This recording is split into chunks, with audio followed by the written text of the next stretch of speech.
"Time's up," the landlord sneered, waving eviction papers as movers climbed the porch steps. Rain slicked the pavement. Phones rose from every corner, and Elinor clutched the brass key to her chest like a lifeline. Walter braced his cane, refusing to step aside. Then a horn split the silence. A black sedan stopped hard at the curb. Out stepped a woman in a navy suit, documents flashing. Behind her, a military jeep rolled in, a uniformed figure emerging, and then an SUV, cameras following. The crowd gasped, whispers swirling. Who were they, and why did the landlord suddenly pale? The porch light flickered once as the children formed a wall around their parents. What happened next would turn the whole block upside down. Before we go any further, we'd love for you to hit that subscribe button. Your support means the world to us, and it helps us bring you even more powerful stories. Now, let's begin. Leave from this house. Walter's laugh came out thin and tired, the kind that carried dust. He steadied the mug, a small tremor in his hand, and set it beside Elinor's pillbox. She adjusted her cardigan at the shoulder, blinked twice to clear the morning blur, and pulled a worn ribbon from her pocket. At the end of that ribbon hung a brass house key, smooth as river stone. She pressed it to her palm like a prayer. The little bungalow smelled of lemon oil and old books. Sunlight slid across framed photos on the mantel, catching one in particular. 3 pale kids with gap smiles standing between a younger Walter and Elinor. Adoption day. The memory still had heat.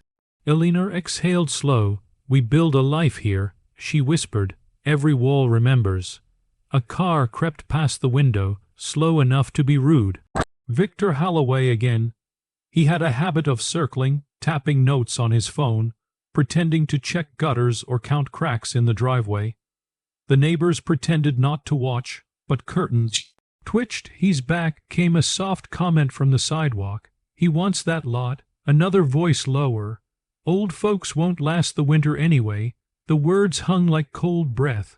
Walter eased on to porch swing. The chain squeaked. He rubbed a scuff on his shoe, failed to buff it out, tried again. Small stubbornness across the hedges. Victor lifted a camera to eye level. "Morning," he called. "Bright. Lease terms are clear. Market's changed. So have your rights." He smiled without showing teeth. "Rights don't change with prices," Elinor said. She stood, spine straightening like a line drawn by hand, and tightened the ribbon around the key. Her voice stayed gentle, but there was grit under it. "You served notice. We appealed. You know that." Victor's clipboard clicked. "Appeals expire." Deadlines pass. He stepped closer, polished shoes, finding the one cracked tile on the step. He made a face as if the house itself offended him. "I'll be back with movers soon." Curiosity had a way of growing legs. By noon the block had a hum. Someone filmed a pelling paint and called it an eyesore. Someone else mentioned a developer who loved corner lots. A teenager on a bike, this slow loop, and muttered, "This going to go viral if it gets ugly." Inside, Elinor traced the photo's glass with a fingertip.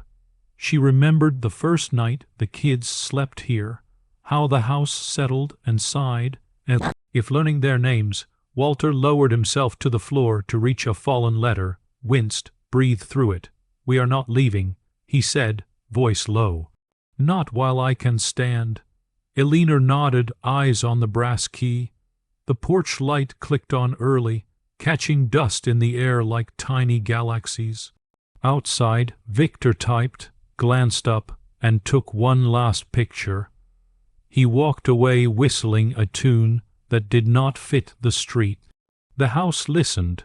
The ribbon warmed in Elinor's hand, and somewhere far from this quiet block, 3 phones buzzed in 3 busy lives that had once begun on this very porch. The first knock came in a drizzle that smelled like wet copper. Victor did not wait for an answer. He slid a thick envelope through the mail slot and snapped a photo of it on the rug. Elinor bent to pick it up, paused to steady her breath, then eased the flap open with her nail, words stacked like a thread. Final notice, 30 days. Walter read twice, lips moving. He tucked the letter under a cookbook as if paper could hide inside flour and butter. Appeal is still pending, he said, voice thin. He reached for Eleanor's hand, rubbed the soft place between thumb and wrist, a habit learned during hospital nights. The block had ears, 30 days. Someone whispered by the hedge. He will flip the house by summer. Another voice sharp with caffeine. City does not care. Watch. They tried small defenses. Walter tightened the portrayal. Eleanor label boxes that were not for packing but for proof. Sunday school crafts, the adoption decree, a birthday card with 3 messy signatures and a chocolate thumbprint. The brass key rested on her ribbon warm from her palm. Every hour she checked it like a pulse. Victor accelerated, certified letters, a contractor measuring windows at noon, a notice stapled to the maple tree, red stamp bleeding through in the rain. He loved the crowd. He waved to phones. Just following the law, he said loud enough for the sidewalk. They're months behind.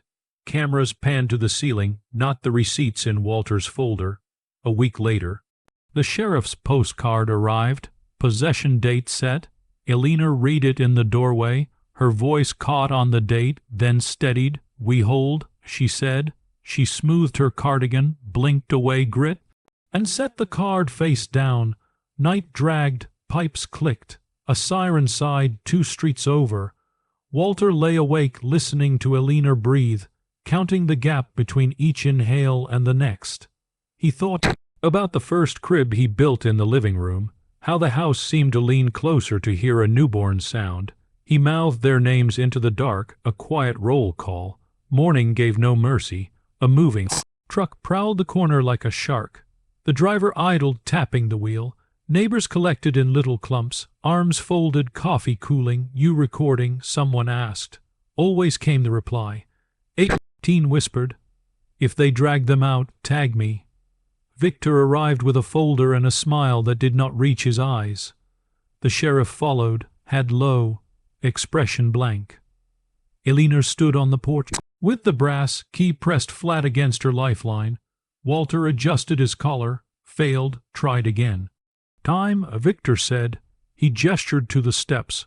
Cooperate in this day civil. Walter planted his cane on the top stair. This home is paid on time. Your math is a trick. He lifted a paper. Receipts. He held them out. The sheriff glanced, blinked slow, looked away.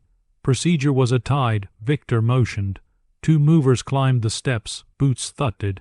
Cameras rose like a small forest. The air tasted like metal. Eleanor opened her palm. The key gleamed and then hid as her fingers closed. She took one breath, then another. We are not alone, she said quietly, not sure if she meant each other or something bigger.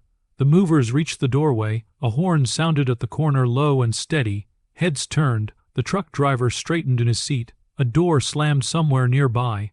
Quick and sure, and the crowd shifted toward the sound.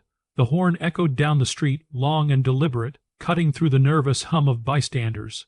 Phones pivoted toward the corner just as a sleek, black sedan glided into view, tires hissing against wet asphalt. Its headlights swept across the gathered faces before the car eased to a stop directly in front of the Brooks home. The back door opened and out stepped Sarah, tall, steady, her navy suit still sharp despite the rain.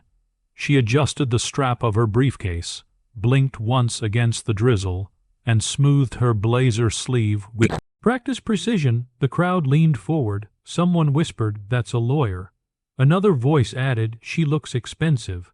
Sarah didn't look at them. Her eyes locked on her parents standing on the porch. Eleanor's fingers curled tight around the brass key. Walter's cane braced firm against the top step. She drew in a breath, held it for a beat, and crossed the lawn with deliberate calm. The sheriff half turned, surprise flickering in his eyes. "Hold the eviction," Sarah said, voice clear enough for the block to hear. She pulled papers from her case, pages shielded in plastic sleeves, stamped with the bold red of injunction. "Filed this morning. You can't move them, not today, not tomorrow." She handed the packet to the sheriff with a faint smile that didn't quite reach her Lips, Victor's smirk faltered. This is harassment, stalling tactics, he barked, though his voice cracked. At the end, he dabbed his forehead with a folded handkerchief, eyes darting toward the growing crowd. Before he could gather himself, another sound cut in, deep, mechanical, steady. Heads turned as a green military jeep rolled into the block, its tires crunching over puddles. Neighbors edged back instinctively. From the driver's side stepped David, his posture rigid, shoulders squared beneath his officer's uniform. The metals pinned to his chest caught the dull light, gleaming sharp. He paused, adjusted his belt, then walked forward, boots clicking against the pavement. His gaze swept over Victor, then the movers, then the sheriff. He spoke quietly, but his voice carried. Evicting seniors under fraudulent grounds qualifies as elder abuse. It's not only a civil matter, it's criminal. You really want this on record. The sheriff shifted uneasily. The movers lowered their boxes to the ground, avoiding eye contact. Gossip rippled. That's their son, military. Oh, this just changed. Victor stammered. You can't just show up in costume. But his words cut short as a third vehicle arrived, this time a glossy black SUV that pulled attention like gravity. Its tinted windows reflected the crowd until the door opened and Michael stepped out, phone already to his ear. He wore no uniform, no suit, just dark jeans, a tailored coat, and confidence that turned heads. Behind him, 2 men with cameras followed, their equipment unmistakable. Press, someone murmured. Tugging at a friend's sleeve, he brought press. Michael hung up his call, smirked faintly, and gestured toward the cameras. Funny thing about markets, he said, his voice smooth. Developers love publicity until it looks like bullying old folks. Guess who's trending right now? He pulled a folded document from his coat, crisp and clean. And just so we're clear, Victor, I closed on the note to this property yesterday. Mortgage is mine, which means technically. He tilted his head, eyebrow raised. You're trespassing.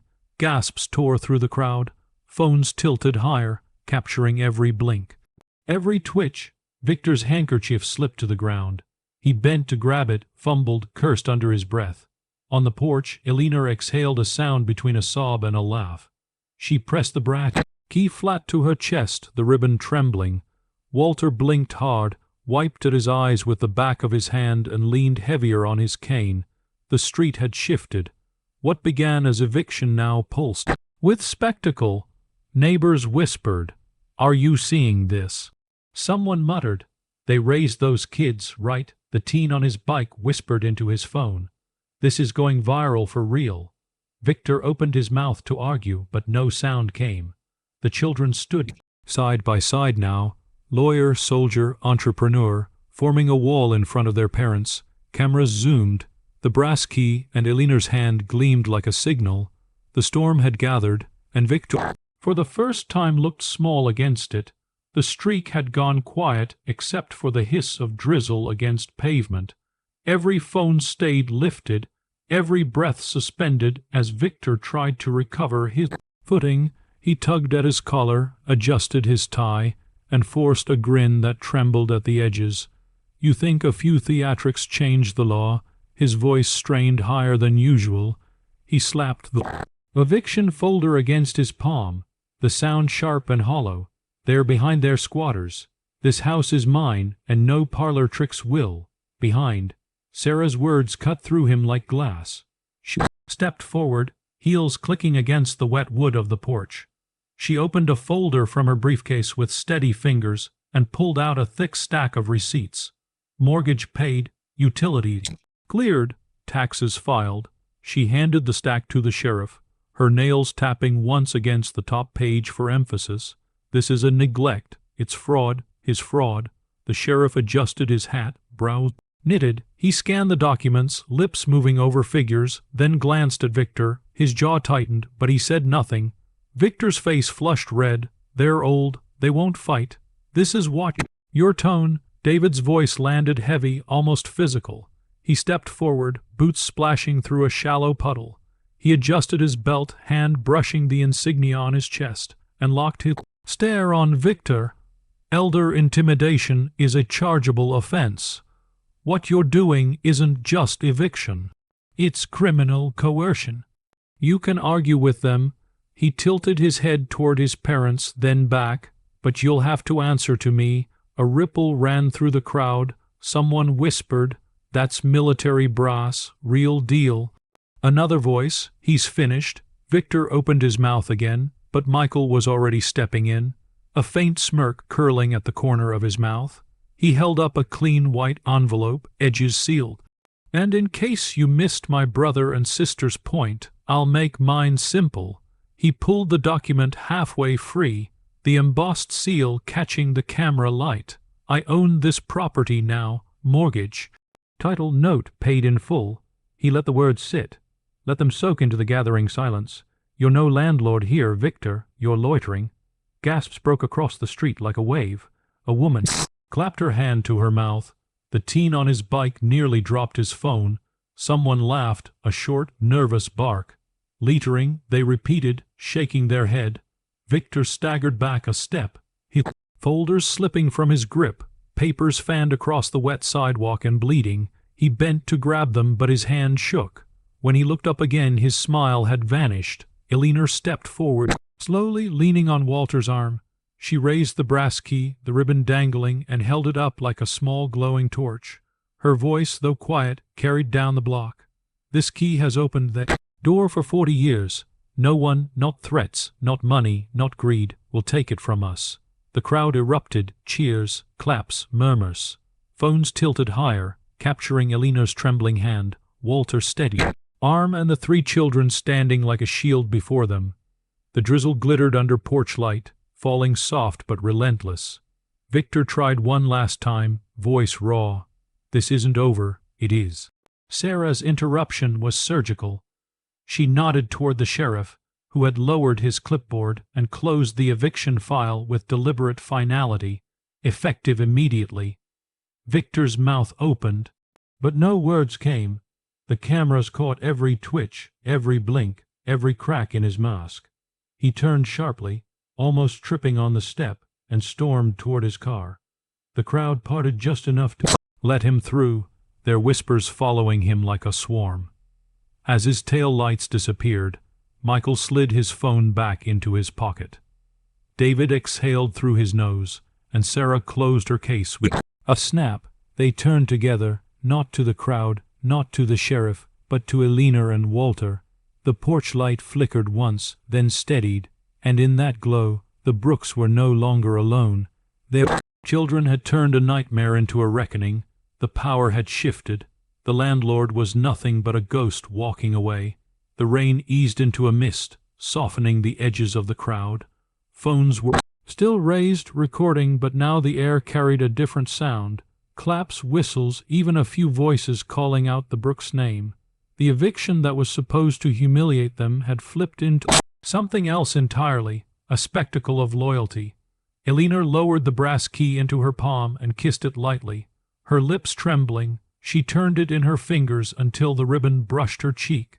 Walter steadied her with one hand on her back, blinking hard behind thick glasses. The swing on the porch creaked faintly in the wind, the same swing where they had once cradled babies who grew into the very people now guarding them. Sarah adjusted her blazer, damp at the shoulders. She gave her mother a half-smile, something small and private, then lifted her chin at the cameras. Fraud exposed. Case dismissed. Eviction blocked. Her voice carried with calm authority, but her hand reached back, squeezing Eleanor's fingers for reassurance. David unbuttoned the top clasp of his uniform jacket and exhaled, finally letting his posture ease. He glanced over at his father, gave a single nod. "He won't be back," he said, "not with charges pending." His tone was matter of fact, but there was a quiet fury under it, the kind that came from seeing his parents cornered. Michael, meanwhile, pulled the deed from his pocket and placed it into Walter's hands. "It's yours," he said softly. The cameras tried to catch every word. No mortgage, no loopholes, no one touches it again. Walter's fingers trembled over the document, tracing the embossed seal. "You bought this for us." His voice cracked, rasping from disbelief. Michael shrugged, though his eyes shone for family. You gave us a home when no one else would. We're just returning the favor. The crowd stirred neighbors, once skeptical, now nodding, whispering things like, raise them right and blood don't matter. Look at that loyalty. A boy on a bike muttered into his phone. Whole street just witnessed history. The sheriff tipped his hat, face set in a mix of shame and relief, then turned away, leaving Victor's abandoned papers bleeding ink into the wet pavement. Elena pressed the key into Walter's hand, closing his fingers around it. We started with this key, she whispered, and it ends with us. Keeping it, her eyes glistened, her chest rising in sharp little breaths. The children drew closer, forming a small circle at the foot of the porch.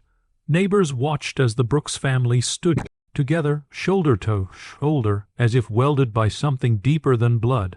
The porch light glowed steady now, painting their faces gold against the dark street. Somewhere someone whispered, "That'll be on the news tonight." Another voice replied, "Should be." People need to see this.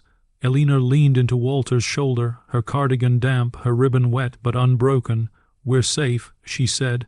The brass key caught one last glimmer of light, shining not just as a locked tool, but as a symbol of home, of memory, of a love that had raised children strong enough to shield them. And with that, the crowd began to thin, whispers trailing down the block. The Brooks stood still together, as if letting the moment settle into the very walls of the house. For the first time in months, they breathed easy. The landlord had wanted them erased. Instead, the story had been written, etched into the neighborhood, the cameras and the hearts of everyone watching. The home was theirs, the fight was over, and legacy at last was secure. If this story gripped you, imagine how many more untold battles like this are happening right now. Don't let stories of loyalty, justice, and unexpected power go unseen. Hit subscribe, tap the notification bell, and share this video so more people can witness how the tables turn when family and truth step in.